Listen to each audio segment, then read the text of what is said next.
Welcome to Tales by Tochi. These stories are real, unique and exceptional because they are from personal experiences around the African culture. Don't forget to like, subscribe and turn on post notification because it will mean the whole world to me, and also you will be able to enjoy and learn from these amazing stories. Now let's get right into the story. Brace yourself. The sun was just beginning to dip below the horizon when the sound of rolling suitcases echoed through the grand marble entrance of the Daniels residence. Tasha stood at the doorway, back from her final semester in college, her curvy silhouette framed perfectly against the fading light.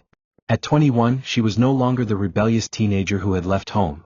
She had transformed into a full-grown woman, confident in her skin and unbothered by the rules that used to restrict her.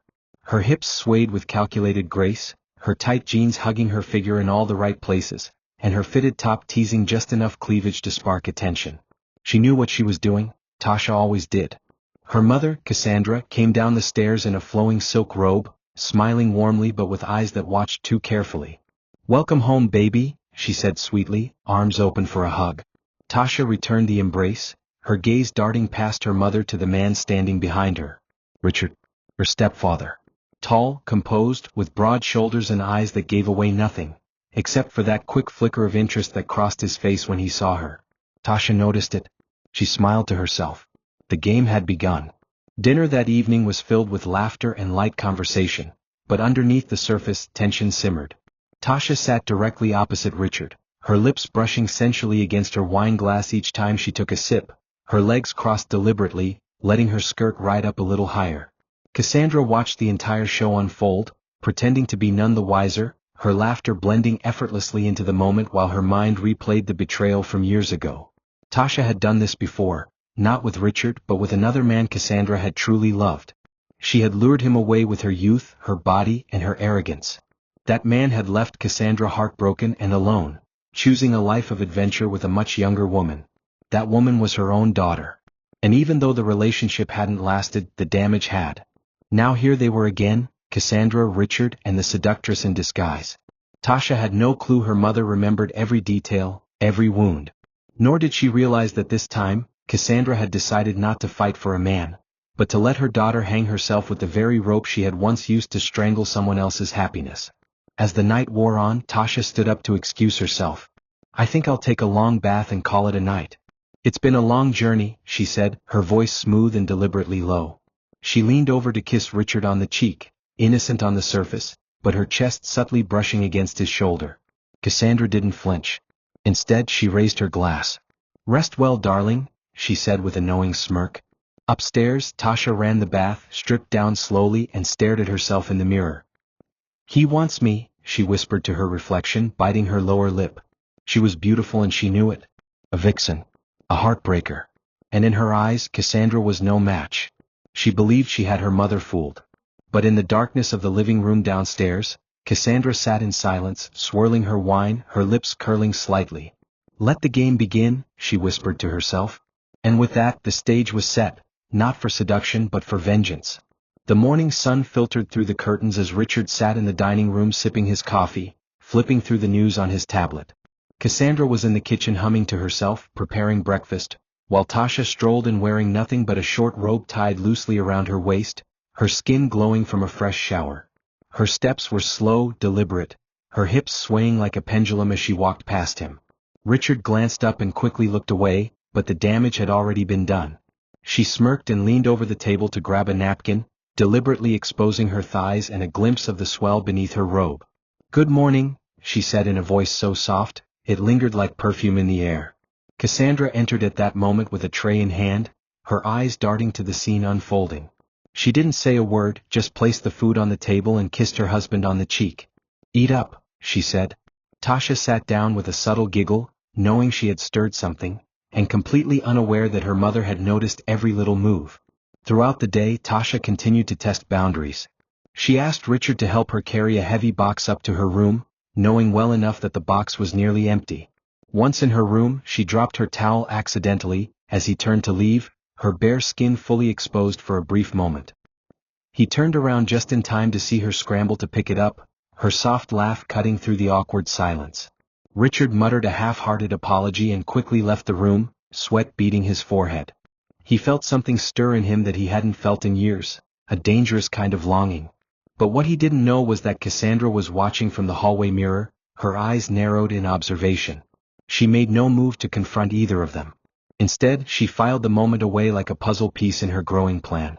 Every action was a brick in the foundation of her revenge. She knew Tasha's game, had seen it before. The only difference this time was that Cassandra wasn't about to lose. Later that night, Tasha walked into the living room in a silky red nightgown, claiming she couldn't sleep and asking Richard to join her for a movie. Cassandra pretended to be upstairs, tucked away in bed. Richard hesitated but eventually agreed. They sat on opposite ends of the couch at first, but as the movie progressed, Tasha gradually slid closer, her body heat intentionally pressing against his. Her head rested lightly on his shoulder as she whispered comments about the film. Her perfume filled his senses, her body warmth melting his resolve. Richard closed his eyes, trying to block it all out, but it was too late. The seed had been planted. Tasha smirked silently, believing she was in control. Upstairs, Cassandra lay awake, headphones in, watching a live feed from a hidden camera she had planted behind the TV shelf weeks ago. Her daughter thought she was being clever. But Cassandra was the one writing this script. Tasha just didn't know it yet. Cassandra sipped her wine in the quiet morning hours, staring at the small laptop screen hidden in her dressing drawer. She replayed the footage from last night, watching her daughter lean into her husband like a predator stalking prey. Her smile never faded, but her heart throbbed with an emotion deeper than rage. She remembered the day Tasha had ruined everything, the day her own daughter had seduced the man she once considered her future. Cassandra had been engaged to Charles then, a kind and successful man who adored her. But Tasha, fresh out of high school with curves and confidence far beyond her years, had slithered into his heart and stolen him without remorse. It wasn't even love, just power. Tasha liked to conquer. She liked to win. And once Charles had left Cassandra, she never even stayed with him. The man ended up broken, and Cassandra had spent years trying to glue herself back together. She had forgiven, or so she told herself. But now, watching her daughter circle another man, her husband, those old wounds burned anew. Richard was a good man. He had married Cassandra after a whirlwind romance and had helped raise Tasha like his own. But even he wasn't immune to the seductive fire Tasha ignited when she wanted something. Cassandra knew him, his weaknesses, his pride, his moral compass. She knew exactly what would happen if she let this continue. But instead of stopping it, she fueled it. She stopped wearing her sexy nightgowns. She stopped initiating intimacy. She made herself more distant, more motherly, and left little voids for Tasha to fill. She watched as the sparks grew hotter between them, and every time Tasha smiled victoriously, Cassandra smiled wider. Because she knew that pride always came before a fall, and her daughter's fall would be devastating. She had no intentions of letting Richard go. In fact, she had no intention of letting either of them come out of this untouched. At lunch, Cassandra served Tasha's favorite meal and asked her questions about college and boys. "Anyone special?" she teased with a wink. Tasha giggled, shaking her head. "Not really. College boys are boring. I like older men, more mature men," she said with a mischievous twinkle in her eye. Cassandra's heart skipped, but she held her smile. "Well, just be careful. Older men are usually taken," she said softly, looking straight into her daughter's eyes. Tasha laughed it off, but there was a moment, just a flicker, of unease. Cassandra leaned back and continued eating, hiding her glee. It was only the beginning. She knew her daughter's patterns like the back of her hand. Tasha thought she was playing a game of seduction, but she had no idea she was walking right into a snare set by the one person she never suspected, her own mother. It had been 4 years since Cassandra watched Charles walk out of her life, carrying all her dreams with him. She remembered standing on the balcony that day, watching him drive away in silence while Tasha lounged in the backyard pool, humming a song like nothing had happened. The betrayal wasn't just romantic, it was maternal. Tasha had looked her in the eye and denied everything, only to be caught weeks later when a mutual friend spotted her and Charles on vacation, kissing passionately in public. The betrayal had cut deeper than any knife. Cassandra didn't scream. She didn't hit her. She simply stopped talking to her daughter for nearly 2 months. But even in silence, the pain was deafening. And what hurt more was how little remorse Tasha showed. She had simply shrugged, said Charles made his own choices and moved on. Cassandra had never moved on. She just buried the pain beneath work, marriage, and motherhood. Now, with Richard unknowingly caught between them, the scars from that betrayal were opening again. Tasha's body was her weapon. Her curves, her smile, her scent, it was all a carefully curated arsenal, and Cassandra had learned to recognize the signs. Richard, sweet as he was, didn't see it coming. He was still under the illusion that Tasha saw him as a father figure. But Cassandra had already watched enough to know that her daughter's eyes held something far less innocent. And for once she wasn't going to play the victim. This time she wouldn't cry in her room. She wouldn't let herself be shattered. This time she would fight back, silently, strategically, and with enough force to destroy Tasha's world the way hers was destroyed 4 years ago. That night, Cassandra sat alone in the garden, holding an old photo of Tasha as a child, 6 years old, in pigtails, hugging her mother with such pure love. A tear slid down Cassandra's cheek. "What happened to you?" she whispered. But the wind offered no answers. Somewhere along the way something had broken in Tasha. Some moral compass, some sense of right and wrong. And Cassandra had blamed herself for years. But not anymore. She was done with guilt. Now she would become the teacher. She would teach her daughter the lesson life never had the chance to deliver. And when that lesson ended, when the dust settled, Tasha would either come out changed or never come out at all. The air between Tasha and Richard grew heavier with each passing day. The stolen glances, the brushes of skin, the laughter that lingered a second too long, all of it built an invisible web of temptation. One afternoon, while Cassandra claimed she had errands to run, Tasha appeared in the kitchen dressed in a fitted crop top and shorts that left little to the imagination. She leaned against the counter, casually licking a popsicle, her lips glistening. Richard walked in to grab a drink and froze mid-step. "It's hot today, huh?" she said, her voice smooth and sultry. He chuckled nervously, trying to avert his eyes, but they betrayed him, lingering on the shape of her hips. "Tasha, you should put something on," he mumbled, turning toward the fridge. She smirked. "What?" "I'm just comfortable around you," she replied, stepping closer. The distance between them closed until he could smell her floral lotion and feel her breath against his neck. His heart pounded in his chest, torn between reason and desire. Later that evening, Cassandra returned home and found the house suspiciously quiet. She didn't need cameras to confirm her suspicions. She could feel it in the energy of the walls. Her daughter's perfume hung thick in the air, and Richard's mood was oddly restrained. He barely made eye contact, his voice tight. Cassandra smiled to herself. The closer they got, the more tangled the trap became. That night, she intentionally dressed in plain pajamas and said she had a headache. "You two enjoy the movie tonight?" she said casually. Tasha grinned, practically glowing. As soon as Cassandra went upstairs, she changed into a short silk robe and joined Richard in the living room. They sat close, shoulders touching, the space between them charged with tension. Halfway through the film, Tasha turned toward him and whispered, "Can I tell you a secret?" Richard looked at her, uneasy. She leaned in and pressed her lips to his, soft and warm. For a moment he didn't pull away. When he finally did, it was too late. The line had been crossed. Upstairs, Cassandra sat on the edge of her bed, staring at the laptop streaming the camera feed from the living room. Her heart pounded, not from jealousy or rage but from vindication. It had happened just as she knew it would. She watched as Richard buried his face in his hands and Tasha smiled triumphantly beside him.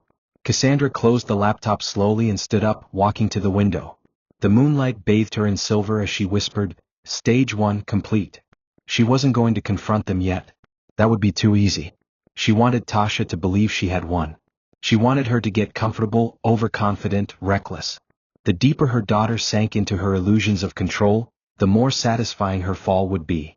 Cassandra wasn't just planning a confrontation, she was planning destruction. Over the next week, Cassandra played the role of the clueless wife and doting mother with terrifying precision. She cooked elaborate meals, laughed at Tasha's stories, and even offered Richard unsolicited back rubs while watching television. But behind every smile was a mind constantly calculating. Cassandra knew exactly what she was doing, feeding their guilt, lulling them into a false sense of security. Richard's nerves were visibly unraveling. His eyes avoided hers and his touch grew colder.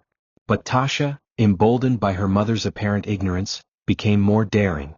She began to wear revealing clothes around the house, sometimes walking around barefoot and damp from the pool, her body glistening in the sun. Cassandra said nothing. She simply watched. She was studying them like a predator waiting for the right moment to pounce. One afternoon, Cassandra invited a few family friends over for lunch.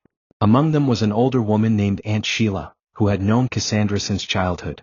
As they chatted over wine and salad, Tasha made an entrance in a low-cut sundress that barely clung to her curves. Aunt Sheila raised an eyebrow and whispered, "That girl's too bold, Cass. You better keep an eye on her." Cassandra laughed softly and replied, "Oh, she's just young and free-spirited. Nothing I didn't go through myself." She meant every word with a chilling double meaning. Throughout the lunch, she watched how Richard's eyes flicked to Tasha's chest when he thought no one noticed. Cassandra noticed. She noticed everything. But instead of reacting with fury, she leaned in and whispered something to Sheila that made the old woman laugh. Cassandra was planting seeds, crafting a narrative, building her audience in secret. Because when the storm finally hit, she wanted everyone to be watching. That evening, Cassandra knocked on Tasha's bedroom door and entered with a glass of wine. "Thought you might need this," she said warmly. Tasha smiled, surprised but pleased. "Thanks, Mom." Cassandra sat on the edge of her bed and asked, "So, any boys chasing you back in school?" Tasha chuckled. "A few. But none worth keeping." Cassandra tilted her head. "You've always liked older men, haven't you?" The room fell into a thick silence. Tasha hesitated, then laughed nervously. "What are you getting at?" Cassandra sipped her wine and shrugged. "Nothing. Just that some things never change. You're beautiful. Men notice. Even the wrong ones." She kissed Tasha's forehead gently and stood up. "Good night, sweetheart."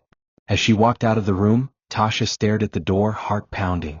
It was the first time in weeks her mother had made her feel seen, not in the comforting way but in a way that whispered, "I know everything." And yet, she still couldn't fathom just how much her mother knew, or how close she was to falling into the abyss her own hands had dug.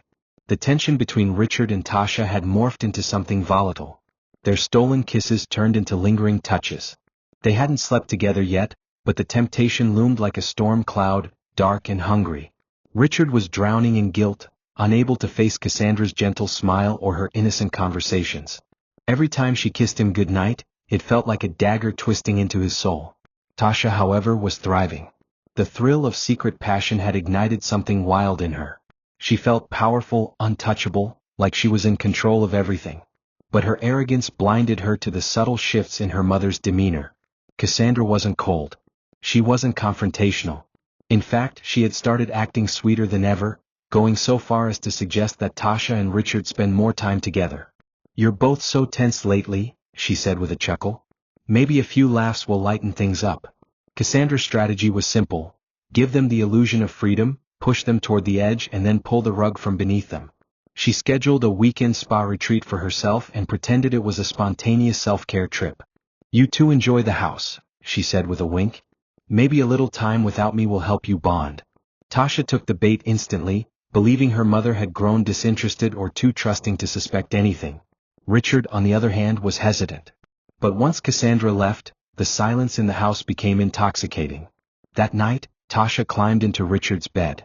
No more teasing. No more games. They didn't speak. They just surrendered. And while they thought they were finally alone, they had no idea that Cassandra had installed cameras in the room weeks ago, carefully hidden behind photo frames and vent covers. Every kiss, every moan, every betrayal, recorded in crystal clarity. 2 days later, Cassandra returned home early and unannounced.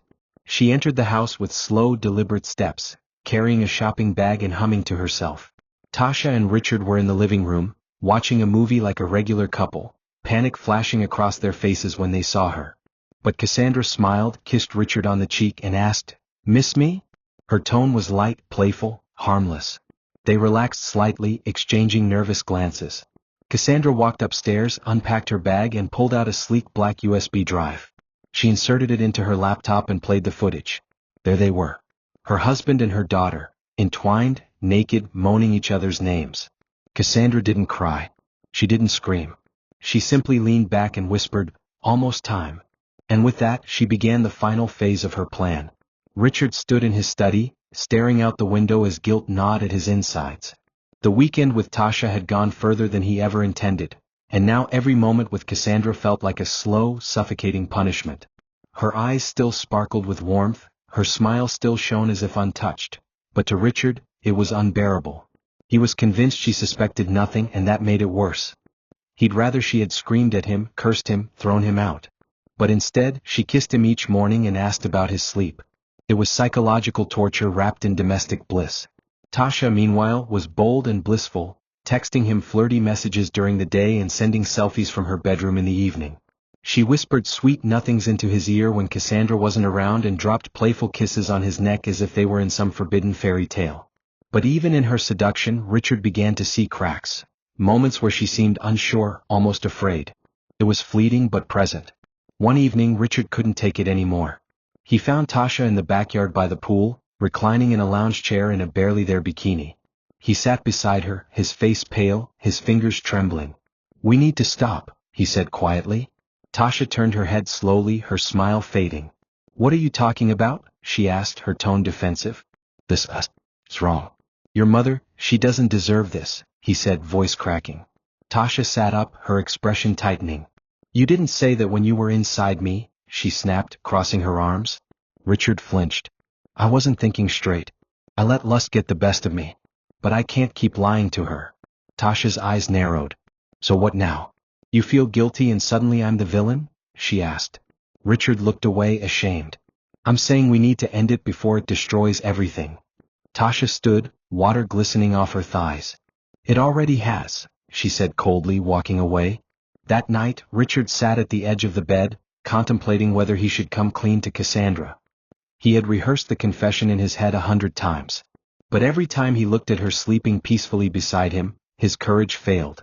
Cassandra, however, was wide awake. Her eyes were closed, but her mind was spinning.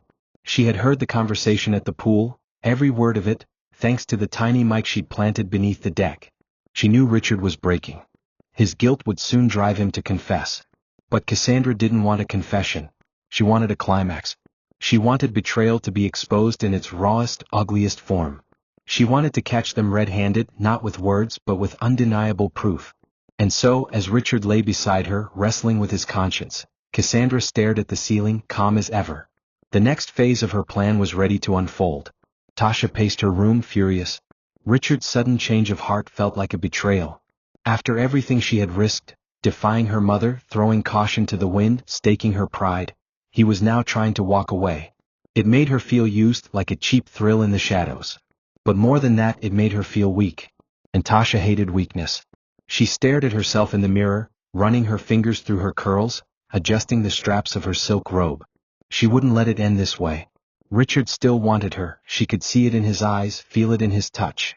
He just needed a push. A reminder of what they shared.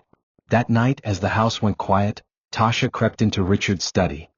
He was there, half drunk, nursing a glass of whiskey, his face haunted. She closed the door behind her and walked over without saying a word. She sat on his lap, cupped his face and kissed him, softly at first, then deeper. His resistance cracked like brittle glass. Again they gave in to the hunger that never left them. Cassandra watched the scene unfold live on her screen. Every desperate kiss, every passionate moan, every second of betrayal recorded in vivid detail. Her fingers trembled slightly, not from sadness but from satisfaction. She had waited so long for this moment. She wanted to hate Richard, wanted to hate her daughter, but all she felt was a strange calm, like justice had arrived quietly in the night. She saved the footage to a secure file, labeled it Final Proof, and took a deep breath. Tomorrow she would start preparing for the final reveal. She wasn't going to simply confront them in private. No, she wanted witnesses. People who knew them. People who loved them. She wanted to shatter the illusion publicly, the way her heart had once been shattered. Cassandra smiled to herself. "Soon," she whispered, "they'll understand the cost of betrayal." The following morning, Cassandra was in high spirits. She baked a cake, played cheerful music, and even danced around the kitchen as if nothing had happened. Richard stayed in his study, barely able to meet her eyes, and Tasha emerged from her room looking smug and satisfied. Over breakfast, Cassandra clapped her hands suddenly and announced, "I'm planning a little dinner party next weekend. Just family and close friends. It's been too long since we all gathered." Tasha raised an eyebrow. "A dinner party?" she asked. "Yes," Cassandra nodded. "I feel like celebrating." Richard swallowed hard, sensing something deeper behind her words. Tasha looked intrigued but unbothered. "Sure, sounds fun," she replied. Cassandra smiled sweetly, locking eyes with her daughter. "Oh, it will be." Cassandra's week was a whirlwind of preparations, not for the dinner party, but for the detonation of her carefully planted bomb. She made calls to close friends, family members, even a few of Richard's colleagues, inviting them with warmth and joy. "Just a little appreciation dinner," she said. "We've all been so busy lately." No one suspected a thing. As the RSVPs rolled in, she set the stage, organizing catering, cleaning the house, arranging flowers. Meanwhile, she edited the footage from the hidden cameras into a neatly compiled video titled The Price of Betrayal. It opened with smiling photos of their happy family, followed by slow, painful fades into scenes of Tasha seducing Richard. Cassandra layered it with soft piano music, the kind that tugged at heartstrings. It was poetic, almost cinematic. And it was all real. Richard sensed something was wrong. Cassandra's cheerfulness was unnerving. She didn't flinch when he forgot to answer her questions, didn't scold him for his late nights, didn't question Tasha's constant presence around him. It felt like the eye of a storm, the stillness before chaos. He tried to talk to Tasha about backing off, but she rolled her eyes. You worry too much. She's not suspicious. She's just being a mom. But Richard couldn't shake the feeling that something was coming. Something big. He started to withdraw more, drinking often and avoiding everyone. Tasha grew irritated by his distance, accusing him of being weak. You used to want me, she hissed one night. Now you act like I'm some burden. He didn't respond. He couldn't. Because deep down he knew the truth, he had crossed a line that could never be undone. The night of the dinner party finally arrived. The house was glowing with candlelight and laughter as guests arrived one after another. Cassandra floated between conversations, smiling, hugging, pouring wine. She wore a red dress that hugged her body like a second skin, radiating elegance and command. Tasha wore a gold dress that shimmered under the lights, her confidence sky-high. Richard was stiff, his smile forced. After the main course, Cassandra stood and tapped her glass gently. If I may have everyone's attention, she said, her voice calm and clear. I prepared something special, a little video montage to celebrate love, family, and truth. Tasha blinked. Richard's fork slipped from his hand. Cassandra picked up the remote and pressed play. The screen lit up. The room fell silent. And as the opening notes of the piano began to play, betrayal danced across the screen in vivid, undeniable detail. The silence in the room was deafening as the video played. Forks stopped mid-air. Wine glasses froze in hand. Faces turned pale. On the screen, Cassandra's carefully edited footage rolled like a haunting movie, Tasha slipping into Richard's lap, the slow unzipping of his trousers, whispered words of lust, the unmistakable gasps of passion. The guests were stunned. Aunt Sheila gasped audibly, nearly dropping her drink. One of Richard's co-workers stood up, muttering a curse under his breath. Even the music playing in the background couldn't soften the blow, it only made it worse. Every scene was irrefutable. No manipulation. No defense. Just raw betrayal laid bare for all to see. Cassandra stood by the screen, her arms crossed, face expressionless. Tasha's smile disappeared. Her glass slipped from her fingers and shattered on the marble floor. Richard rose to his feet in a panic, trembling. Cassandra, please, I can explain, he stammered, his voice cracking. Cassandra didn't flinch. She simply turned to the crowd. I wanted you all to see what love and trust mean to some people, she said coldly. This is my husband. And that's my daughter. Her voice didn't waver. Tasha opened her mouth to speak, but no sound came out. Her face burned with shame and disbelief. She looked around the room, seeking some form of refuge, some pair of eyes that might show her pity, but all she saw was disgust. Richard took a step forward, his hands shaking. It was a mistake, he whispered. I never meant. Cassandra held up a hand. Don't insult what's left of my intelligence. She turned and walked out of the room, leaving behind a storm of whispers, accusations, and stunned silence.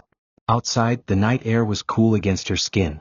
Cassandra exhaled, long and slow, as if releasing years of suppressed pain. The door creaked behind her. Tasha had followed. You set me up, she hissed, her voice full of venom. You planned all of this, didn't you? Cassandra turned, her eyes cold. You destroyed my last relationship and you never apologized. You laughed in my face and said I was too old to keep a man. Did you think I'd forget that? Tasha's jaw trembled. So you let me fall for him? You wanted this to happen? Cassandra stepped closer, her voice now a whisper. I didn't make you open your legs, Tasha. That was all you. Her words hit like daggers. I just made sure everyone saw who you really are. Tasha's hand shot out, striking her mother across the face. Cassandra didn't react. She simply turned back toward the house. This is just the beginning, she said, her voice hollow. The aftermath of the dinner party spread like wildfire. By the next morning, the video had leaked online, shared by someone who attended the event and recorded part of it with their phone. It exploded across social media, tearing through the internet like a storm. The Daniels family, once admired for their wealth and elegance, had become the subject of gossip, memes, and vicious judgment. Richard's law firm issued a statement condemning his actions and placed him on suspension pending further review. His name became synonymous with disgrace. Tasha was the worst hit. She lost modeling deals, sponsorships, and the fragile reputation she'd built. People she once called friends stopped returning her calls. Strangers hurled insults at her in the street. Every corner she turned was another reminder of what she'd lost, and how far she'd fallen. Tasha sat in her room, blinds drawn, phone turned off, her once vibrant personality reduced to silence. She hadn't left the house since the dinner. Cassandra hadn't spoken to her since that night either. The air between them was thick with hate and regret. Richard had moved into a hotel, begging for forgiveness in desperate voicemails Cassandra never returned. One afternoon, Tasha approached her mother in the living room. "What do you want from me?" she asked, voice hoarse. "An apology? You want me to beg?" Cassandra didn't look up from her tea. "I wanted you to feel what I felt. To taste your own poison." Tasha sank to the floor. "I loved him," she whispered. Cassandra finally looked at her. "No. You desired him. You never learned the difference." For the first time, Tasha began to cry, not the stubborn tears of a defiant girl, but the broken sobs of someone who finally understood how much they'd ruined. But Cassandra found no joy in her daughter's pain. She thought she would. She believed revenge would heal her. But instead it hollowed her out. Every time she looked at Tasha now, she didn't see the seductress who stole her fiancé. She saw the child she once rocked to sleep, the little girl who used to chase butterflies in the backyard. And that realization cut deeper than any betrayal. She had destroyed her daughter in front of the world. And no matter how justified it felt at the time, the mother in her began to mourn. Because this wasn't justice, it was annihilation. And it was far from over. The tension between Cassandra and Tasha reached a breaking point 3 days later. Tasha stood in the hallway, dressed in black sweats, her face pale and eyes sunken. "I'm leaving," she announced, her voice dull. "I'm going back to LA. I'll figure things out on my own." Cassandra looked up from the couch. "You think you can run from this?" she asked. "The world saw what you did. You can't hide from yourself." Tasha's hands balled into fists. "You don't get to lecture me anymore. You manipulated everything. You wanted me to fall. You let me believe he wanted me." Cassandra rose slowly, her eyes burning. "I didn't make you do anything. You ruined my life once. I only gave you the mirror to see what you've become." Tasha stepped forward, the heat between them rising like flames. "You wanted revenge, not truth. Admit it." Cassandra's voice cracked. "I wanted my daughter back." The room exploded with emotion. Tasha began to scream, shoving furniture aside. "You destroyed me. You humiliated me in front of the whole world. Do you know what they call me now?" she cried. "Do you care?" Cassandra's breath hitched. "You destroyed me first," she whispered. "And you didn't care then." They were shouting now, voices shaking the walls. Tasha lunged forward, trying to grab her mother's phone, thinking it still held the videos. "You don't get to hold this over me anymore," she screamed. Cassandra fought back, pushing her away. In the chaos, a drawer was knocked open, and a small revolver fell out onto the floor, one Richard had bought years ago for protection. Both women saw it at the same time. Cassandra dove toward it, trying to keep Tasha away. But Tasha screamed and lunged too. In the struggle, the gun went off. One deafening shot echoed through the house. Tasha collapsed to the floor, eyes wide, blood pooling beneath her as Cassandra fell to her knees beside her, screaming her name. "No, no, no, no," she cried, shaking her. Tasha's lips trembled, trying to speak, but no words came out. Cassandra pressed her hands to the wound, sobbing. "I didn't mean to, I didn't mean to." She rocked back and forth, clutching her daughter, screaming so loud it shook the walls. Moments later, the neighbors called the police. When they arrived, they found Cassandra on the ground, covered in blood, still whispering her daughter's name over and over. And just like that, the final piece of the plan she never meant to finish was complete. Not with revenge, but with tragedy. The house was flooded with flashing lights and screaming sirens, the once serene suburban street now transformed into a chaotic crime scene. Cassandra sat on the cold tiles of her living room floor, her arms wrapped tightly around Tasha's lifeless body. Her daughter's once vibrant skin had turned pale, her lips parted slightly in a final, unspoken word. Cassandra's robe was soaked in her blood, and her hair clung to her tear-streaked cheeks. She didn't hear the officers shouting. She didn't feel their hands trying to pull her away. All she could hear was the echo of the gunshot, the deafening crack that tore her soul in two. "She's my baby," she screamed, clinging tighter. I didn't mean it. Please, please. But it was too late. The paramedics shook their heads. Tasha was gone. They took Cassandra into custody that night, placing her in the back of a police cruiser with hands trembling in metal cuffs. Her cries never stopped. Her eyes, wide and blank, stared through the window as the rain began to fall, mixing with the blood on her skin.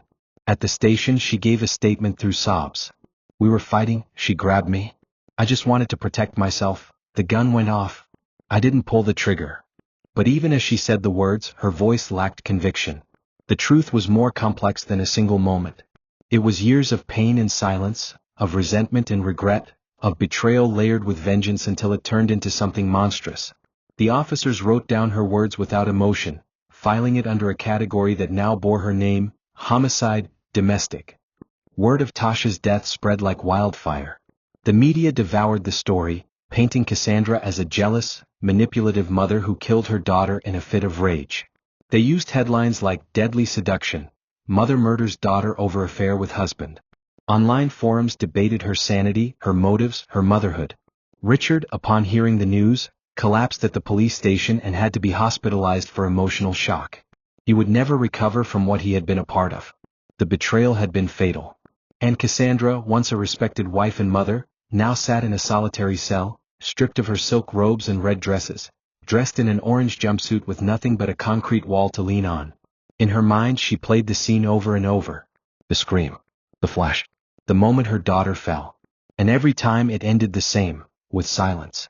Inside her prison cell, Cassandra counted every passing second with the ticking of the clock above her head. It was the only sound in her world now. Tick, tick, tick, like a metronome counting down the rest of her life. The cell was small, cold, and smelled of bleach and despair. There were no pictures, no comforts, no familiar voices. Just the sound of her own breathing and the occasional shuffle of another inmate down the hall. But the real prison was not the bars around her, it was the memories. Every corner of her mind played old footage. Tasha's laugh as a child, her smile at graduation, the pain in her eyes during their final fight.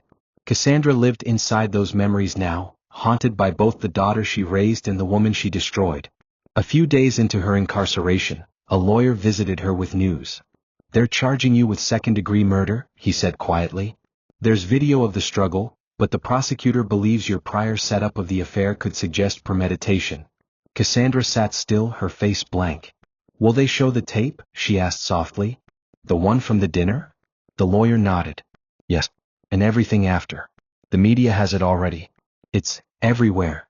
Cassandra closed her eyes, a tear slipping down her cheek. She was my child, she whispered. She was everything I hated, and everything I loved. The lawyer said nothing. What could he say? There were no words to explain how a mother's pain had turned so sharp it cut through the one person she should have protected above all else. As the trial loomed, Cassandra's mental state deteriorated. She stopped speaking to her lawyers. She refused visitors. She stopped eating on some days, lost in the fog of remorse and regret. The guards began to check on her more often, worried she might harm herself. But Cassandra didn't want to die. No, her punishment was to live. To wake up every day and remember. To dream of her daughter's face, only to open her eyes to the colorless walls of a prison. She began writing letters to Tasha, pages of apologies, memories, confessions. She addressed them as if her daughter might still read them. I'm sorry I didn't love you harder when you were younger, one letter read. I'm sorry I let my pain become your punishment. I'm sorry I didn't stop the gun. She tucked each letter beneath her mattress.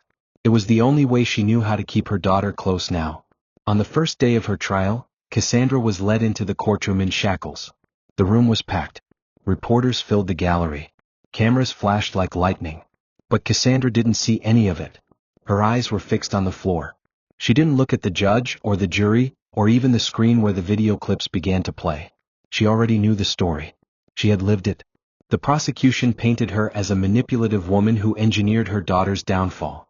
They played the dinner party footage, the argument, even surveillance from outside showing her placing the gun in the drawer days earlier. They argued that Cassandra had orchestrated every step, from seduction to execution. The defense tried to argue mental and emotional instability, years of emotional trauma and betrayal. But even they struggled to paint her as innocent. Because the truth was, she wasn't. As testimony continued, Richard took the stand. His face was gaunt, his eyes hollow. He admitted to the affair with tears streaming down his face. "It was a mistake," he said.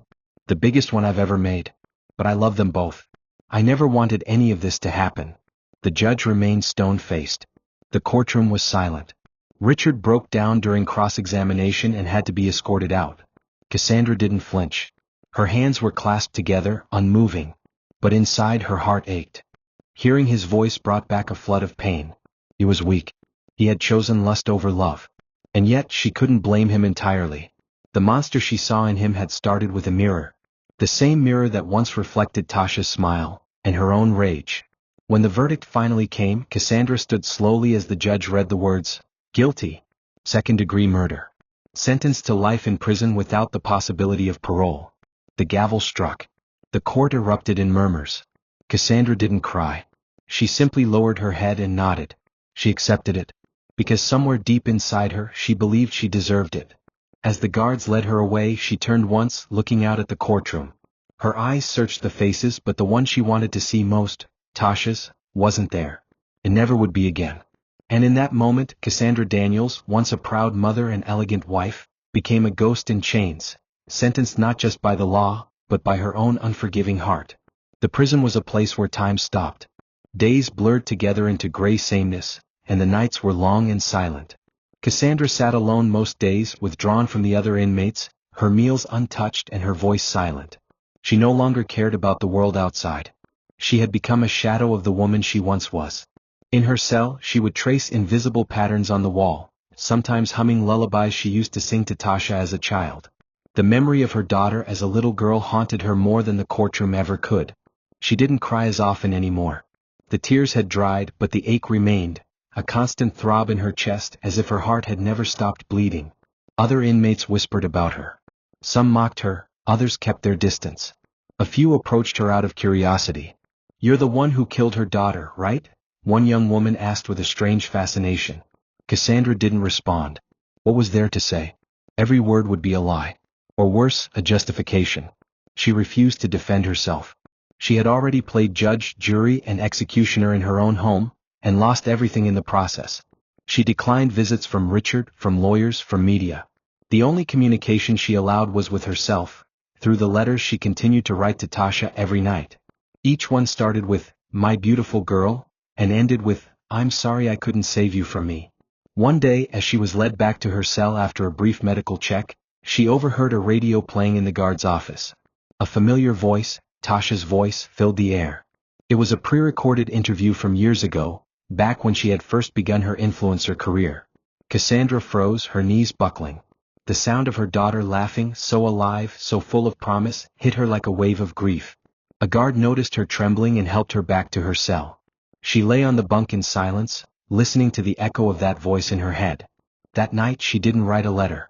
She just sat in the dark, whispering over and over, "I miss you. I miss you." Prison walls were not Cassandra's true confinement. Her real prison was her past. Every dream she had was filled with Tasha. Sometimes she was a toddler with pigtails running into her arms. Sometimes she was a teenager, slamming doors and rolling her eyes. And sometimes she was the woman in the gold dress, reaching for her before vanishing into smoke. Cassandra would wake up with tears in her eyes, the sound of the gunshot ringing in her ears.